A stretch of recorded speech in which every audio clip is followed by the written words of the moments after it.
In modern times, we don't think much about how we prepare for sleep. We may do things like brush our teeth, wash our face, or change into more comfortable clothes.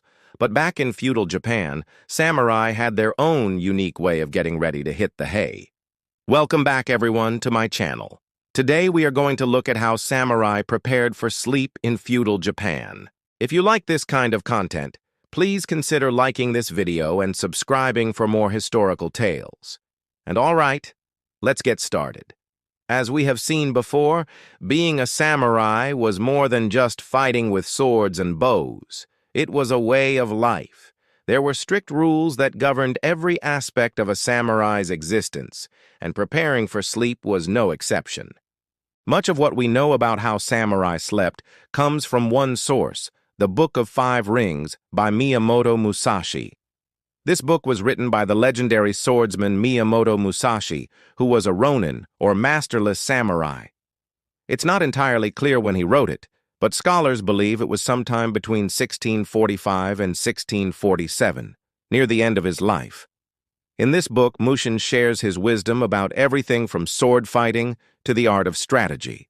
And although a lot of it is focused on the martial arts, there are some interesting tidbits about how samurai slept. So, what did samurai eat for dinner? In ancient Japan, the main meal of the day was dinner. Breakfast was pretty light, consisting of mostly rice gruel, which is basically rice soup. Lunch was also very plain and usually consisted of steamed rice with pickled vegetables. But dinner was the big meal of the day and varied greatly depending on the season. For example, in the summer, samurai would eat lots of cold noodles, and in the winter, they would enjoy hot pot. In general, though, the diet of a samurai was pretty similar to that of an ordinary person in feudal Japan.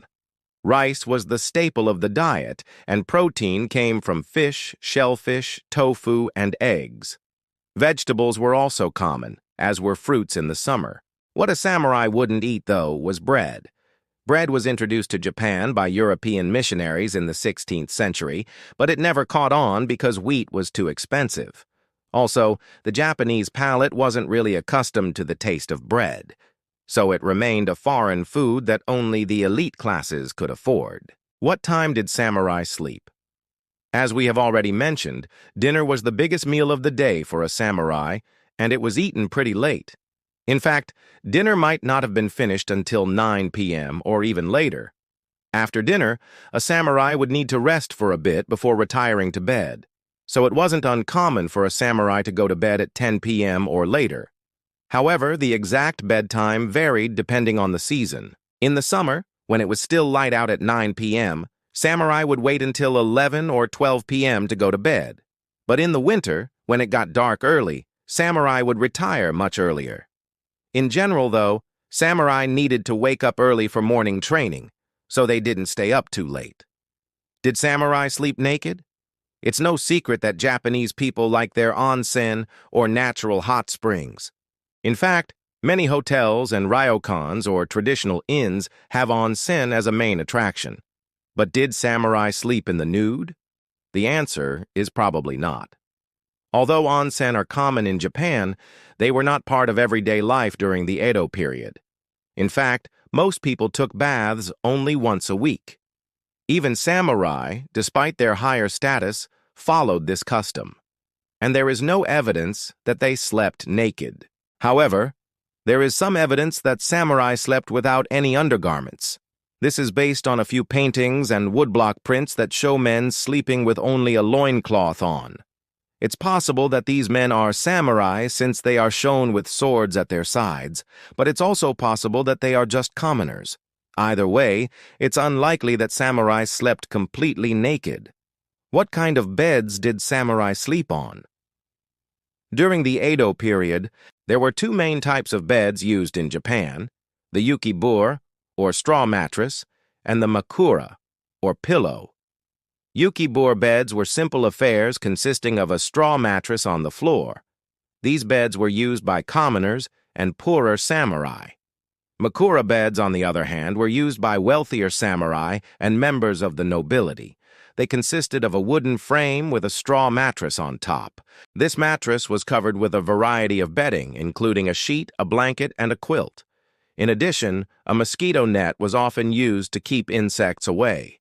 Both types of beds were used throughout Japan, but there were regional differences in the style and construction. For example, in some areas, the yukibure bed was elevated off the ground, while in others it was simply placed on the floor. Similarly, the makura bed could be found in various shapes and sizes, from small, low beds to large, four-poster beds. Although there were some variations, the basic design of these beds remained the same throughout the Edo period. What did samurai dream about? Dreams were an important part of daily life in feudal Japan. In fact, there was even a school of thought dedicated to interpreting dreams called yume. According to yume, dreams were a way of communicating with the gods and ancestors. They were also a source of omens and portents. Samurai took their dreams very seriously, and many kept dream journals. These journals were not only a record of their dreams, but also a way of gaining insight into their subconscious minds. By recording their dreams, samurai hoped to better understand themselves and the world around them. One common belief among samurai was that their dreams could predict the future. For example, if a samurai dreamed of being chased, he might interpret this as an omen that he was in danger. Or if he dreamed of winning a battle, he might take this as a sign that he was destined to be victorious in his next fight. Of course, these interpretations were not always accurate, but they were nonetheless important to the samurai. In addition to predicting the future, samurai also believed that their dreams could reveal their innermost thoughts and feelings. By understanding their dreams, they could gain a better understanding of themselves and their place in the universe.